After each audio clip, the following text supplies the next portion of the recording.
Good morning, and thank you for tuning into the Andrew Tate Show, brought to you by the GSMC Sports Network. We've got a great show for you guys today. We'll be covering Caitlin Clark taking #1 in the WNBA draft. We'll also be talking about should the Lakers dodge Denver, along with a little bit more into the NBA.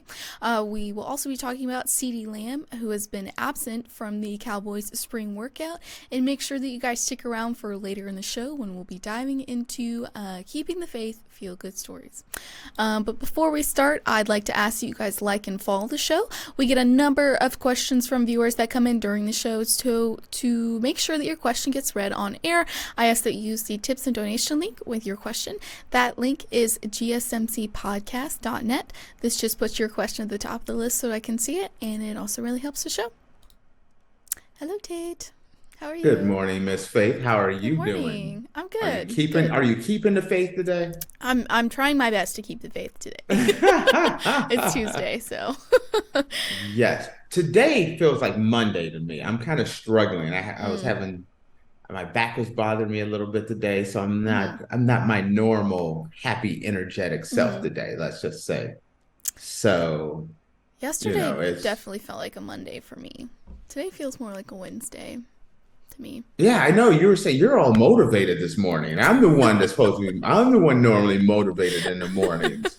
Which is crazy because I went to bed at like 11, so I'm only running on like 6 hours of sleep. See, that's the Tater system. The less sleep, the more energy you have. This whole 8-10 hour stuff, that's crazy. Although I did this last weekend, I forced myself to try to sleep as much as possible. So I probably got like, I didn't really sleep. My definition of sleeping is like what a normal person would get, I mean, no, it's probably be what you'd be tired with. I don't get, if I get 4 hours, I'm solid. I mean, listen, I'm ready to go all week. If I got 4 hours, I would probably be energetic for like 2 hours, and then I would crash, and then I would be dead the rest of the day. So I don't think you want to see me for 4 hours. I'm normally pretty like whenever I get a lot of sleep, which is like 6 hours, then 6-7 hours, I get something like that. It just ruins my day. I'm a wreck all day. I'm like all droggy and everything. No, can't do it. I know it's weird. I had a buddy of mine who came to me and he's like, "How long have you had this problem?" I'm like, "Since birth." I came out of the womb this way. I've never been a big sleeper my whole life. So it's just crazy. Which is weird. So anyway, let's dive into this and what do we have going on today? Alrighty, so Caitlin Clark was taken #1 in the WNBA draft by the Indiana Fever. So Caitlin Clark admitted she was a bit nervous before being chosen with the #1 pick in the WNBA draft by the Indiana Fever, even though it was no surprise. Clark said, "I dreamed of this moment since I was in 2nd grade, and it's taken a lot of hard work, a lot of ups and downs, but more than anything, just trying to soak it in." The former Iowa star became a household name among basketball fans during her record-breaking college career, and she will now try and help revive the Indiana franchise along with last season's #1 pick, Aliyah Boston, who previously played with Clark on a USA basketball under-19 team. Obviously, going to an organization that has, in my eyes, one of the best post players in the entire world, Clark said.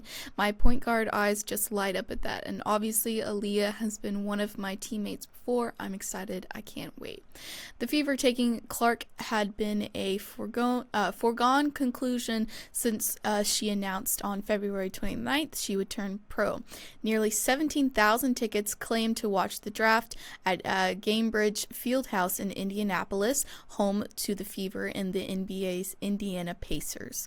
Clark has helped bring millions of fans to women's game with her signature shots from the midcourt logo and passing ability. The NCAA's all-time leading scorer was a big reason why a record 18.9 million viewers tuned in to the national championship game, which Iowa lost to unbeaten South Carolina. The Hawkeyes were also the national runners-up to LSU a year earlier. Okay. First off, congratulations to Caitlin. Yes. I didn't want her to turn pro. I wanted her to stay one more year, not because she couldn't play pro, but I just wanted her to put the record so far to reach that, it'd never be touched. Okay. She goes to the Indiana Fever. Congratulations, the organization. From everything I know about the Indiana Fever, they haven't been the greatest. They haven't been feeling the fever, or they may have a fever. They haven't really been performing very well from everything I've seen.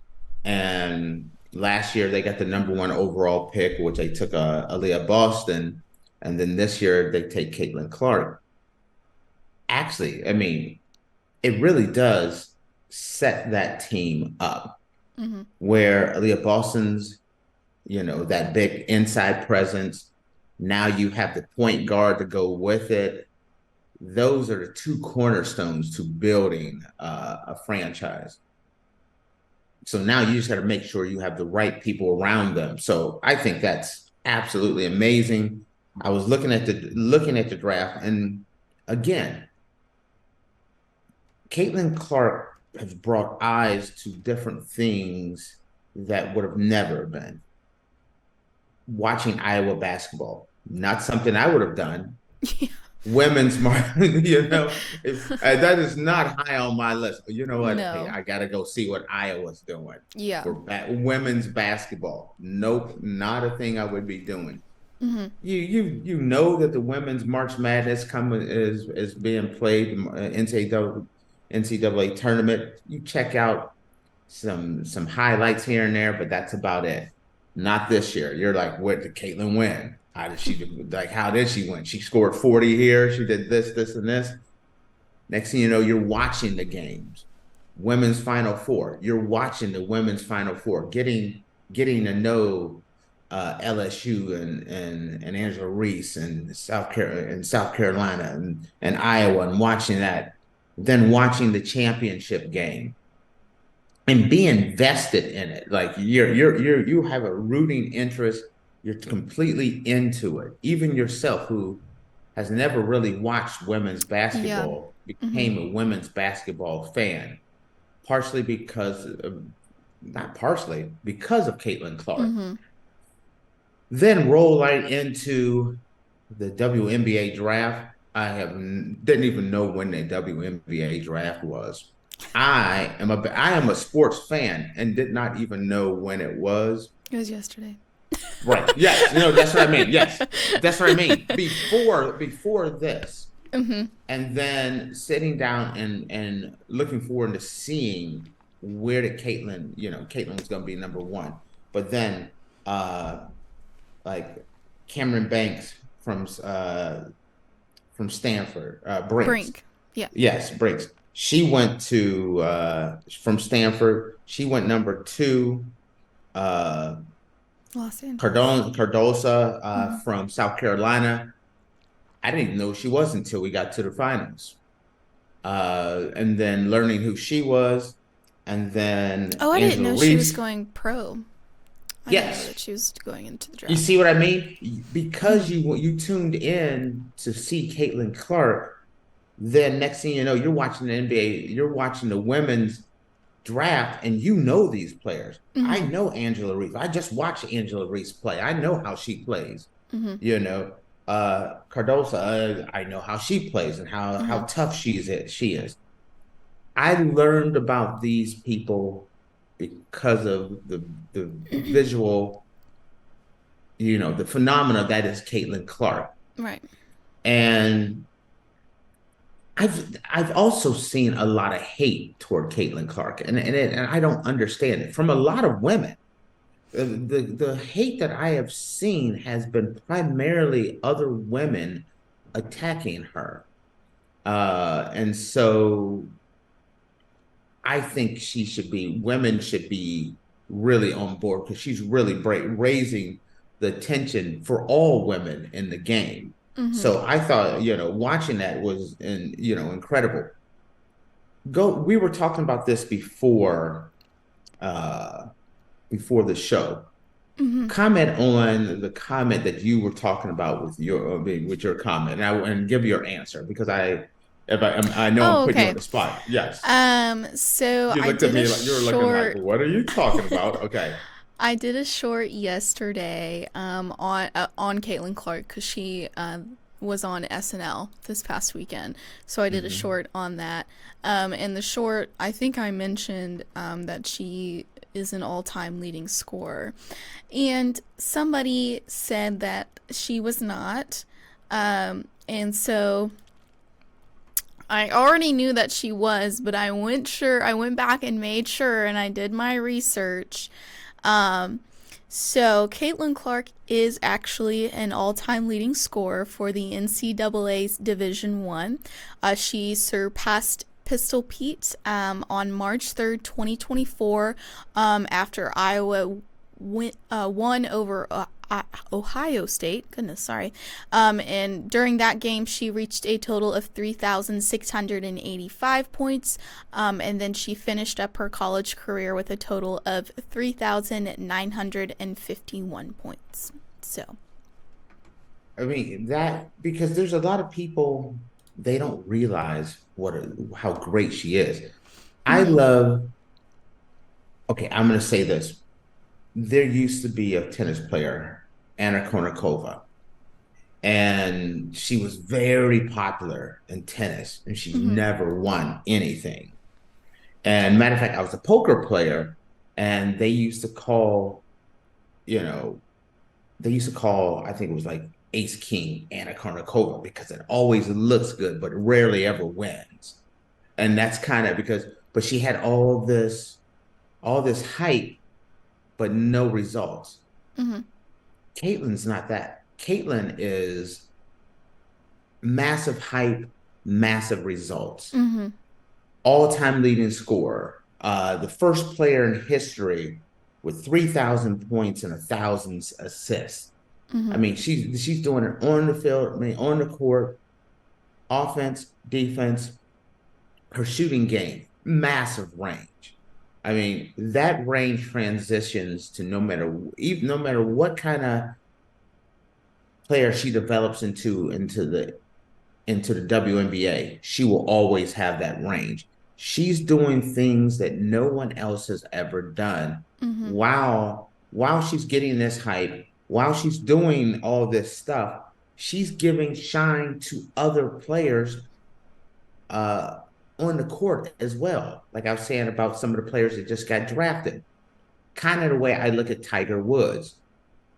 There was a whole group of players or golfers that I would have never known about except for Tiger Woods. The Tiger Woods effect had brought so many eyes to the golf game that so many players got recognized for their great play, but may not have been able to be recognized as much. But because Tiger Woods was there, the video, so many cameras are on him, that some of that shines on other players, and that's what she brings to the game. I'm because of you look at how many people tuned into the WNBA draft. No one turns into the WNBA draft, but this year they did, Mm-hmm. and I think it's going to carry over. I'm excited to see her play for Indiana. Have you ever thought, oh, you know what? I want to watch an Indiana Fever basketball game, women's basketball game. No. That's never came across my lips ever. Out of my Mm-hmm. mouth, across my lips whatsoever. But I will be checking out an Indiana Fever game next year. Yeah, I feel like you have to. I'm excited. I want to see like Aliyah Boston. I want to see her play. I want to see how they play together. Mm-hmm. I'm intrigued by it. So that's what she has done.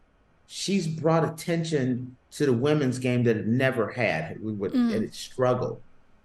So I'll be tuning in. I will also be tuning in to see how well Angela Reese does as well, Mm-hmm. because I've become a fan of hers. Yeah. So it's just one of those things where I love what has happened.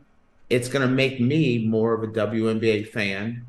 It's not like we don't have enough sports to watch and cover, but Yeah. we'll be adding in a lot more. So Yeah, I'm really looking forward to it. Honestly, I have never watched a WNBA game ever in my life. And now that Caitlin Clark has brought into light, all this stuff about how good all these ladies are, I think I will watch some WNBA games. And I really hope that the Caitlin Clark effect helps it out and continues. it's not just like a thing that'll happen like next year and then it'll be over with after that. I really hope that it That's my gains some big popularity after worry. that. Yes. Yeah. So that's my big worry is I want to see her do well because and keep it going so she's not a flash in the pan. Hmm. Kind of like when Magic and Bird came in, that rivalry brought up the NBA and put the NBA into a new stratosphere. I'm Hmm. hoping that the Caitlyn effect can put women's basketball into a new stratosphere. Right. Me So, too. Alrighty, guys. Well, with that, we are going to take a short break, and when we come back, we're going to be talking about should the Lakers try to avoid playing Denver in the first round, and then we'll also be touching on some NBA championship contenders. So make sure you guys stick around, and we'll be back in a minute.